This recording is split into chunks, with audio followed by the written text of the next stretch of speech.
So episode 3 of the Zodiac War has finally arrived here, and I've been very much looking forward to this episode here because I've been thinking that this was a solid series. Like, in terms of the individual deaths, even though they're not the most shocking all the time, you can even say it's within this episode, I think the individual kind of character stories, the backstories that we've been getting, has been interesting, so it leads me to at least appreciate the characters when they do get brutally butchered, like in the case of the chicken here. And there is going to be a lot I'm going to be talking about the predictability and also kind of how it relates to the series around the halfway point of this episode review here. However, I do want to talk about the overall kind of like chicken/rooster mentality and how I thought it was a little unexpected that she was just kind of sick and twisted, because my assumption after last week's episode when she got poisoned and killed the dog, I thought it was the poison just taking a hold and kind of like it reacted in a poor way, but in fact that was her doing all along. Which is something that I know some people were expecting, as I did see some people like say in the comment section like what if that was just who she was.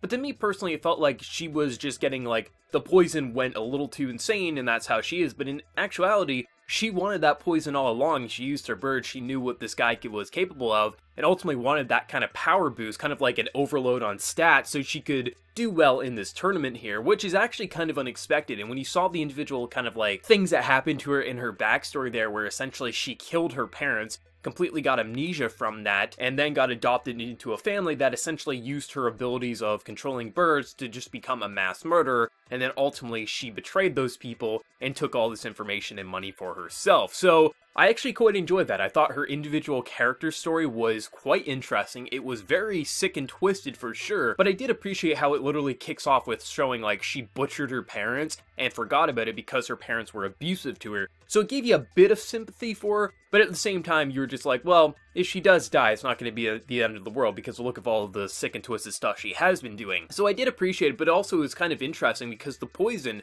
is supposed to be this amplifier, which it definitely is, but it amplified her emotions as well, which was ultimately her downfall, because if her emotions weren't amplified in this episode, it is very possible she could have made it very far, if not won totally, because she did have eyes in the sky. She literally could do most things, but ultimately because of that poison kind of like going inside her, and she's pretty much feeling like, I can't kill the monkey behind her back here because she's showing me something, even though this is who I am. I kill people behind their back, but because that poison was really starting to take a hold, she couldn't, and then ultimately she fights the ox because of the damn poison, which is something that I find unexpected. Like, you knew she was going to die in this episode, however, what I thought was unexpected was how she died, similar to the dog, because the dog, even if you saw last week it coming like, oh man, of course the dog's gonna die, you didn't fully know how he was going to die. And I think that's the biggest thing with this series. It's not when are they going to die, it's how they're going to die. With the case of the dog, you wouldn't expect that, you know, he would get betrayed by his own doing, like you thought it'd be the poison, but ultimately it was her just kind of doing it. But still, at the end of the day, how he died was a very unexpected, like right then and there. And with this episode, she ultimately, the chicken dies because her emotions kind of got fired up from that poison, and she thought that she had to protect the monkey, when if she wasn't under that poison's control, she could have just abandoned that, maybe did a surprise attack. There's so many ways that she could have taken that, so I thought that's why her death was good, because you got a good character story with her, but also how she died was something that I found unexpected, even though you knew she was going to die. Now, this is pretty much going to be the main point of the video here. This is going to cover spoilers. I've never read the novel for this series. However, it was pointed out in last week's comment section. I believe Tiny pointed it out. So shout out to Tiny here. But essentially, I've completely forgot about this, because I was more into Greek and Egyptian mythology when I was in high school. I read up a lot of that. I know pretty much every main story, found them to be interesting, but there is kind of the great Zodiac race that kind of determined the placement of the animals on the Chinese calendar here. And I did read that a couple of times, but it's not something that was kind of like, if you name something about Greek or Egyptian mythology, I'm probably going to know that off the top of my head, but I kind of forgot about the Chinese calendar stuff. So what I'm about to say is basically going to spoil probably future events here, but it's going to talk about the predictability of the series and why predictability isn't a bad thing for this. So if you want to continue going in blind, you don't want to know certain events that are probably going to happen, you can stop the video here. Perfectly fine. You have been warned, this is probably going to spoil things for you. Like I said, never read the novel, but it seems like it's following the Great Race from the Zodiac there. So, you've been warned, so no issues here. But the only real thing I remember with this story is, it's not a long story if I remember correctly, but the one thing that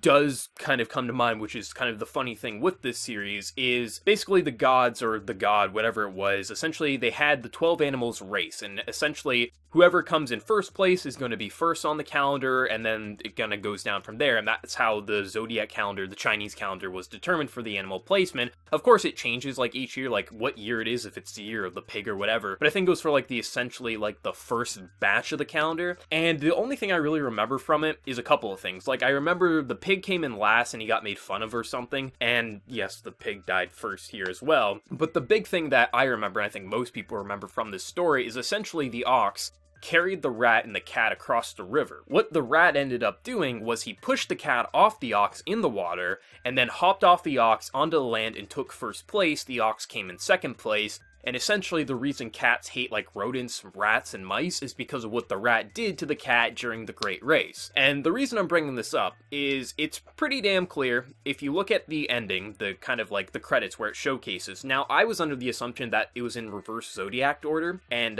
that's why they were in that order, but in actuality, it's the order that the animals finished in the Great Race. So essentially, it shows the boar first, she was the first to die, she was the one who came in last in the Great Race, etc., going up, and the last two people are the ox and then the rat. So obviously the rat's going to win this show. And the reason I'm bringing this all up is because a lot of people are finding that the deaths are predictable, and that's ruining their enjoyment, which I was on board of. I was like, yes, they need to be unpredictable. But once someone in the comment section, I think it was Tiny last week, pointed out, I kind of changed my entire opinion on the show, because the Zodiac race, the Great Race, is a very common story for Asians. Like, this is something that most know of. It's a very common story. When stories do their own version of the Great Race, they don't really come in expecting differences. They expect they know what's going to happen, but it's a matter of what each author does with these characters. And in the case of the Monogatari author, he's essentially doing kind of like a character story. Like, most people are going to know the order of people going to die in this show going into it if you know of the Great Race. The thing with it is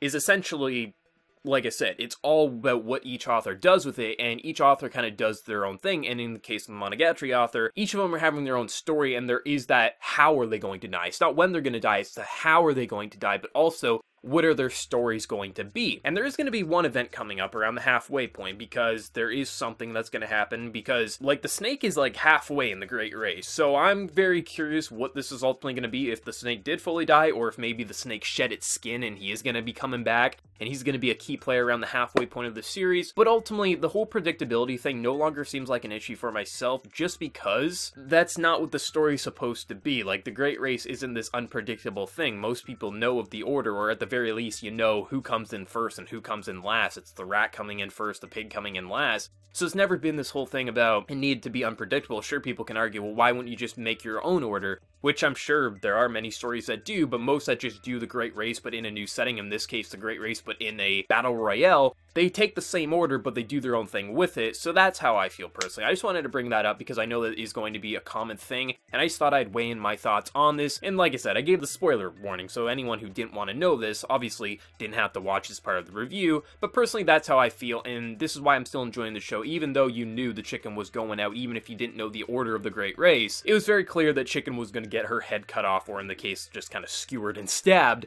But it's more about what each character, how their kind of backstories are played out, and also when they're going to get killed, how it's ultimately going to happen, because you wouldn't expect the chicken to go out because her emotions took a hold from that poison, and that's why I liked it myself. But hey, everyone's gonna have their different opinions, but I just wanted to weigh in on mine. Let me know your thoughts. What are you thinking about the Zodiac War so far, and what do you think of the individual characters' backstories before they die? Have you been enjoying them, or do you find that they just aren't doing much for you and this just really isn't a show for you? Let me know your thoughts, and before you leave, smack that like button to show your support. If you're new to the channel, be sure to subscribe. So until next time, everyone, please take care and have a good one.